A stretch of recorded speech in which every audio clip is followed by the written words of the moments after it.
ನಮಸ್ಕಾರ ರೈತ ಬಾಂಧವರೇ, ನಿಮಗೆಲ್ಲರಿಗೂ ಪಿಎಂ ಕಿಸಾನ್ ಯೋಜನೆ ಅಡಿಯಲ್ಲಿ ಪ್ರತಿ ವರ್ಷ 6,000 ರೂಪಾಯಿಗಳನ್ನ ಖಂಡಿತ ಪಡಿತಾ ಇದ್ದೀರಲ್ವಾ. ಆದರೆ ಅದೇ 6,000 ರೂಪಾಯಿಗಳ ಜೊತೆಗೆ ಕೇಂದ್ರ ಸರ್ಕಾರದಿಂದ ಪ್ರತಿ ತಿಂಗಳು 3,000 ರೂಪಾಯಿಗಳ ಉಚಿತ ಪಿಂಚಣಿ ಕೂಡ ಸಿಗುತ್ತೆ ಅನ್ನೋ ವಿಷಯ ನಿಮ್ಗೆ ಗೊತ್ತಿತ್ತಾ? ಹೌದು, ವರ್ಷಕ್ಕೆ ಬರೋಬ್ಬರಿ 36,000 ರೂಪಾಯಿಗಳು ನೇರವಾಗಿ ನಿಮ್ಮ ಬ್ಯಾಂಕ್ ಖಾತೆಗೆ ಬರಲಿದೆ. ಇದು ಹೇಗೆ ಸಾಧ್ಯ? ಅರ್ಜಿಯನ್ನ ಹೇಗೆ ಸಲ್ಲಿಸೋದು? ಇದಕ್ಕೆ ಬೇಕಾಗುವ ದಾಖಲಾತಿಗಳು ಏನು? ಈ ಎಲ್ಲಾ ಪ್ರಶ್ನೆಗಳಿಗೆ ಸಂಪೂರ್ಣ ಮತ್ತು ನಿಖರವಾದ ಉತ್ತರವನ್ನ ಇವತ್ತಿನ ಈ ವಿಡಿಯೋದಲ್ಲಿ ನಾನು ನಿಮ್ಗೆ ಕೊಡ್ತೀನಿ.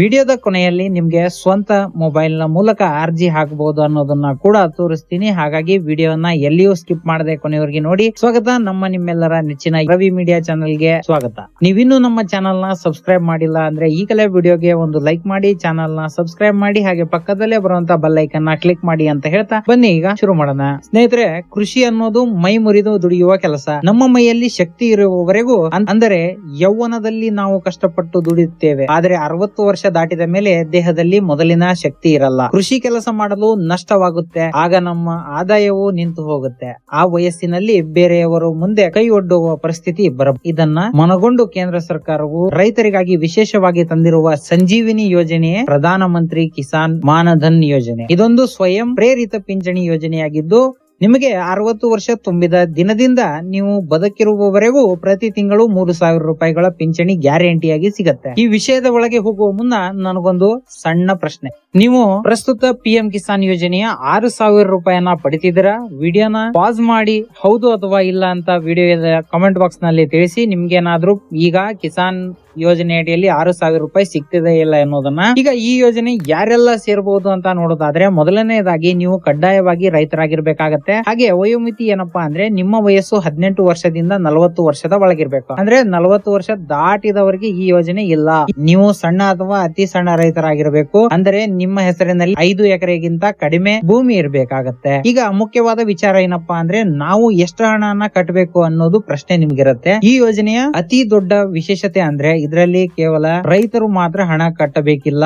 ನೀವು ಎಷ್ಟು ಹಣ ಕಟ್ಟುತ್ತಿದ್ದೀರೋ ಅಷ್ಟೇ ಹಣವನ್ನ ಕೇಂದ್ರ ಸರ್ಕಾರವು ನಿಮ್ಮ ಖಾತೆಗೆ ಉಚಿತವಾಗಿ ಹಾಕುತ್ತೆ. ಉದಾಹರಣೆಗೆ, ನಿಮ್ಮ ವಯಸ್ಸು 18 ವರ್ಷ ಆಗಿದ್ರೆ ನೀವು ತಿಂಗಳಿಗೆ ಕೇವಲ 55 ಕಟ್ಟಬೇಕಾಗತ್ತೆ. ಕೇಂದ್ರ ಸರ್ಕಾರ ತನ್ನ ಕಡೆಯಿಂದನೂ 55 ರೂಪಾಯಿ ಹಾಕಿ ಒಟ್ಟು 110 ರೂಪಾಯಿ ಜಮಾ ಆಗುತ್ತೆ. ದಿನಕ್ಕೆ ಕೇವಲ 2 ರೂಪಾಯಿ ಉಳಿಸಿದರೆ ಸಾಕು. ನಿಮ್ಮ ವಯಸ್ಸು 25 ವರ್ಷ ಆಗಿದ್ರೆ ನೀವು 80 ರೂಪಾಯಿ ಕಟ್ಟಬೇಕಾಗತ್ತೆ. ಸರ್ಕಾರವೂ ಕೂಡ 80 ರೂಪಾಯಿ ಹಾಕುತ್ತೆ. ಹಾಗೆ ನಿಮ್ಮ ವಯಸ್ಸೇನಾದ್ರೂ 30 ವರ್ಷ ಆಗಿದ್ರೆ ನೀವು 110 ರೂಪಾಯಿ ಕಟ್ಟಬೇಕಾಗತ್ತೆ. ಅದರ ಸಮನಾದಂತೆ ನಿಮ್ಗೂ ಕೂಡ ಸರ್ಕಾರವು ಅಷ್ಟು ಅಮೌಂಟ್ ಅನ್ನ ಹಾಕಲಾಗುತ್ತೆ. ಗರಿಷ್ಠ ಅಂದ್ರೆ 40 ವರ್ಷ ನೀವು 200 ರೂಪಾಯಿ ಕಟ್ಟಬೇಕಾಗತ್ತೆ. ಸರ್ಕಾರವೂ ಕೂಡ 200 ರೂಪಾಯಿ ಹಾಕುತ್ತೆ. ಗೊತ್ತಾಯ್ತಲ್ಲ? ನಿಮ್ಮ ಮನಸ್ಸಿನಲ್ಲಿ ಭಯ ಇರಬಹುದು, ನಾವು ಕಟ್ಟುವ ಹಣ ಸುರಕ್ಷಿತವಾಗಿರುತ್ತಾ ಅಂತ. ಖಂಡಿತ ಈ ಯೋಜನೆ ಅಡಿಯಲ್ಲಿ ಭಾರತದ ಅತಿ ದೊಡ್ಡ ವಿಮಾ ಸಂಸ್ಥೆಯಾದ LIC ನಿರ್ವಹಣೆ ಮಾಡುತ್ತದೆ. ಹಾಗಾಗಿ ನಿಮ್ಮ 1 ರೂಪಾಯಿ ಕೂಡ ಎಲ್ಲಿಯೂ ಹೋಗಲ್ಲ. ಈ ಯೋಜನೆಗೆ ಯಾರು ಅರ್ಹರು ಅನ್ನೋದು ಬಹಳ ಮುಖ್ಯವಾಗಿದ್ದು. ಗೊತ್ತಾಯ್ತಾ?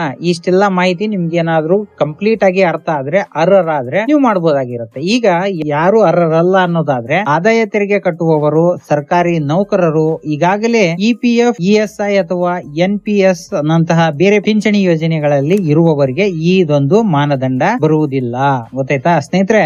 ನೀವು ಈ ಯೋಜನೆಗೆ ಸೇರಲು ಬಯಸಿದರೆ ಪ್ರಸ್ತುತ ನಿಮ್ಮ ವಯಸ್ಸು ಎಷ್ಟು ಅಂತ ಕೆಳಗೆ ಕಮೆಂಟ್ ಬಾಕ್ಸ್ ನಲ್ಲಿ ತಿಳಿಸಿ. ನೀವು ಎಷ್ಟು ಕಟ್ಟಬೇಕಂತ ನಾನು ನಿಮ್ಗೆ ರಿಪ್ಲೈ ಮಾಡ್ತೀನಿ. ಒಂದು ವೇಳೆ 5 ರಿಂದ 10 ವರ್ಷ ಹಣ ಕಟ್ಟಿ ಆಮೇಲೆ ನನಗೆ ಈ ಯೋಜನೆ ಬೇಡ ಅನಿಸಿದರೆ ನೀವು ಕ್ಯಾನ್ಸಲ್ ಮಾಡಿಕೊಳ್ಬಹುದಾಗಿರುತ್ತೆ. ಆಗ ನೀವು ಕಟ್ಟಿದ ಸಂಪೂರ್ಣ ಹಣವನ್ನ ಬಡ್ಡಿ ಸಮೇತ ನಿಮ್ಮ ಖಾತೆಗೆ ವಾಪಸ್ ಹಾಕಲಾಗುತ್ತೆ. ಮತ್ತು ಒಂದು ವೇಳೆ ಪಿಂಚಣಿ ಪಡೆಯುತ್ತಿರುವ ರೈತ ಮರಣ ಹೊಂದಿದರೆ ಅವರ ಪತ್ನಿ ಅಥವಾ ಪತಿಗೆ 50% ಅಂದರೆ ಪ್ರತಿ ತಿಂಗಳ 1,500 ರೂಪಾಯಿ ಕುಟುಂಬ ಪಿಂಚಣಿ ಕೂಡ ಸಿಗುತ್ತೆ. ಗೊತ್ತಾಯ್ತಲ್ಲ? ಬನ್ನಿ ಈಗ ಅರ್ಜಿ ಸಲ್ಲಿಸಲು ಏನೆಲ್ಲ ದಾಖಲಾತಿಗಳು ಬೇಕು ಅಂತ ಬರೆದಿಟ್ಕೊಳ್ಳಿ. ಗೊತ್ತಾಯ್ತಾ? ಈಗ ಮೊದಲನೇದಾಗಿ ನಿಮ್ಮ ಆಧಾರ್ ಕಾರ್ಡ್ ಬೇಕು. ಅದರ ಜೊತೆಗೆ ನಿಮ್ಮ ಮೊಬೈಲ್ ನಂಬರ್ ಅದಕ್ಕೆ ಲಿಂಕ್ ಇರಬೇಕಾಗುತ್ತೆ. ಹಾಗೆ ಬ್ಯಾಂಕ್ ಪಾಸ್ಬುಕ್ ಬೇಕು. ಅದರ ಜೊತೆಗೆ ನೆನಪಿರ್ಬೇಕಾದಂತ ವಿಚಾರ ಏನಪ್ಪಾ ಅಂದ್ರೆ, ಆ ಪಾಸ್ಬುಕ್ ಗೆ PM ಕಿಸಾನ್ ಹಣ ಬರ್ತಿರ್ಬೇಕು. ನೆಕ್ಸ್ಟ್ ಜಮೀನಿನ ಪಹಣಿ RTC ಅಂದ್ರೆ ಗೊತ್ತಾಯ್ತಲ್ಲ, RTC ಉತ್ತರ ಕೂಡ ಬೇಕಾಗುತ್ತೆ. ಹಾಗೆ ಚಾಲ್ತಿಯಲ್ಲಿರುವ ಮೊಬೈಲ್ ಸಂಖ್ಯೆ ಮತ್ತು ಒಂದು ಪಾಸ್ಪೋರ್ಟ್ ಸೈಜ್ ಫೋಟೋ ಕೂಡ ಬೇಕಾಗುತ್ತೆ. ಈಗ ಅರ್ಜಿ ಸಲ್ಲಿಸುವುದು ಹೇಗೆ ಅಂತೀರಾ? ನೀವು ನಿಮ್ಮ ಊರಿನ ಹತ್ತಿರವಿರುವ ಯಾವುದೇ CSC ಸೆಂಟರ್ಗೆ ಅಥವಾ ಗ್ರಾಮ 1 ಅಥವಾ ಬ್ಯಾಂಕಿಗೆ ಹೋಗಿ ಆನ್ಲೈನ್ ಮೂಲಕ ಉಚಿತವಾಗಿ ನೋಂದಣಿ ಮಾಡಿಕೊಳ್ಳಬಹುದಾಗಿರುತ್ತೆ. ನಿಮ್ಮ ಬ್ಯಾಂಕ್ ಖಾತೆಯಿಂದಲೇ ಆಟೋ ಡೆಬಿಟ್ ಮೂಲಕ ಪ್ರತಿ ತಿಂಗಳು ಕಂತು ಕಟ್ ಆಗುವುದರಿಂದ ಈ ವ್ಯವಸ್ಥೆ ತುಂಬಾ ಹೆಲ್ಪ್ ಆಗುತ್ತೆ. ಯಾಕೆಂದ್ರೆ ನೀವು ಹೋಗಿ ಅಮೌಂಟ್ ನ ಕಟ್ಟೋದಿರೋದಿಲ್ಲ, ನಿಮ್ಮ ಖಾತೆಯಿಂದ ಆಟೋಮೆಟಿಕ್ ಆಗಿ ಅಮೌಂಟ್ ಕಟ್ ಆಗ್ತಾ ಇರುತ್ತೆ. ನೀವು ಪದೇ ಪದೇ ಬ್ಯಾಂಕಿಗೆ ಅಲಿಯುವಂತಿರೋದಿಲ್ಲ. ಗೊತ್ತಾಯ್ತಾ? ಮನೆಯಲ್ಲೇ ಕುಳಿತು ಅರ್ಜಿಯನ್ನು ಹಾಕಬಹುದು ಅನ್ನೋದರ ಮೂಲಕ. ಯಾವ ತರ ಅಂದ್ರೆ, ಮಾನ್ಧನ್.com ಟೆಲಿಗ್ರಾಮ್ ವೆಬ್ಸೈಟ್ ಗೆ ನೀವು ಭೇಟಿ ನೀಡಬೇಕಾಗತ್ತೆ. ಸ್ಪೆಲ್ಲಿಂಗ್ ಹೇಳ್ತೀನಿ ನೋಡಿ, MAANDHAN.in ಗೆ ವೆಬ್ಸೈಟ್ ಗೆ ಹೋಗ್ಬೇಕಾಗತ್ತೆ. ಅಲ್ಲಿ ನೀವು ಸೆಲ್ಫ್ ಎನ್ರೋಲ್ಮೆಂಟ್ ಅಂತ ಇರುತ್ತೆ, ಅಲ್ಲಿ ನೀವು ಅರ್ಜಿಯನ್ನ ಸಲ್ಲಿಸಬಹುದಾಗಿರುತ್ತೆ. ಈ ವೆಬ್ಸೈಟ್ ಲಿಂಕ್ ಅನ್ನ ಕೂಡ ನಾನು ವಿಡಿಯೋ ಡಿಸ್ಕ್ರಿಪ್ಷನ್ ಅಲ್ಲಿ ಕೊಟ್ಟಿರ್ತೀನಿ, ಅದರ ಮೂಲಕ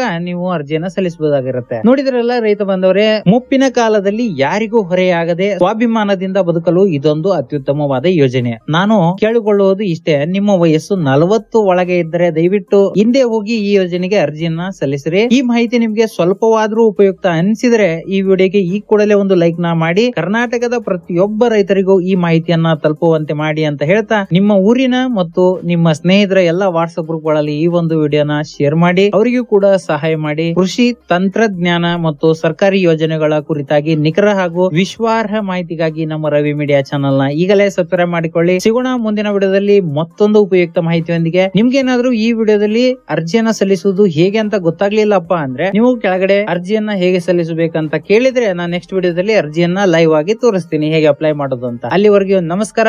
ಜೈ ಹಿಂದ್, ಜೈ ಕಿಸಾನ್.